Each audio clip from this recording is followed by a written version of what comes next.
Now, according to Eddie Hearn, Josh Warrington's rematch with Mauricio Lara is set to take place on September 4th at Headingley in Leeds.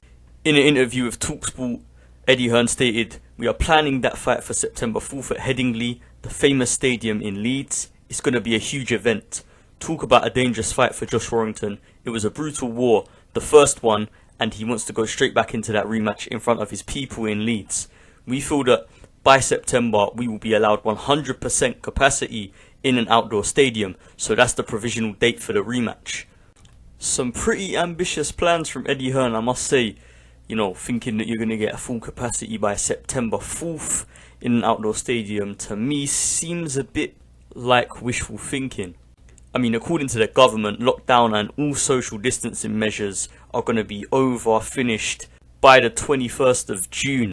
But forget about all that. Let's put that lockdown talk to the side. Let's talk about the fight. So, I'm not the kind of guy that says, a fighter shouldn't take an immediate rematch. However, I don't think Josh Warrington should take a rematch with Mauricio Lara at all, for the simple fact that Mauricio Lara is just a better fighter on so many different levels. And there are areas where Josh Warrington's a better fighter than Mauricio Lara. However, that's not enough to beat Mauricio Lara. And I think one of the significant factors in why Mauricio Lara was so dominant against Josh Warrington is the fact that Mauricio Lara, he must have rehydrated about 8-10 pounds against Josh Warrington after the weigh-in, because he just looked huge.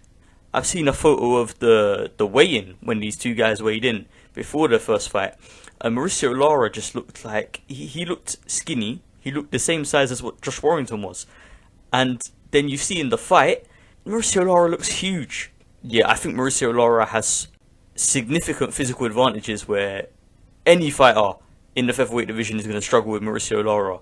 And it's not just that, it's the fact that Mauricio Lara can keep up with Josh Warrington's work rate. Not many fighters can do that, but Mauricio Lara can. Mauricio Lara, in their fight, was putting on just as much pressure as he was taking from Josh Warrington. So I think Josh Warrington really doesn't have the necessary tools to beat Mauricio Lara. I think one of the things Josh Warrington should focus on in the rematch against Mauricio Lara is use the jab more, throw the right hand off the jab, because I think Mauricio Lara's sort of his go-to punches are his hooks, and a lot of the time, those hooks are big and powerful, but they're very, they're very wide, they're very open, and if Josh Warrington can get in with them 1-2s, them jab crosses, and put a stain on Mauricio Lara early on, make him think twice before rushing in and throwing them huge hooks to the body and to the head. So yeah, one thing's for sure, Josh Warrington is going to need a superb strategy in the rematch against Lara if he wants to succeed, because Mauricio Lara, to me, has all the physical attributes that give or have shown to give Josh Warrington massive problems now. I mean, Josh Warrington didn't only lose that fight, he got knocked out. He got stopped. So Mauricio Lara, even from a psychological perspective, has a huge advantage on Josh Warrington. Josh Warrington's he might go in there thinking, is my chin gonna hold up to these punches? They didn't in the first fight, so what makes it stand up to his punches in the second fight? So these are all questions that Josh Warrington's gonna have to answer.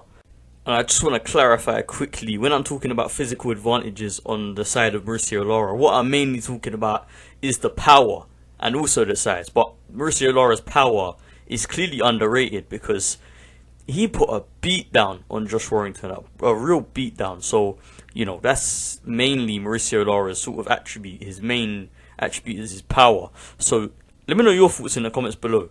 Do you agree with me? Should Josh Warrington just forget about the rematch and go in a different direction?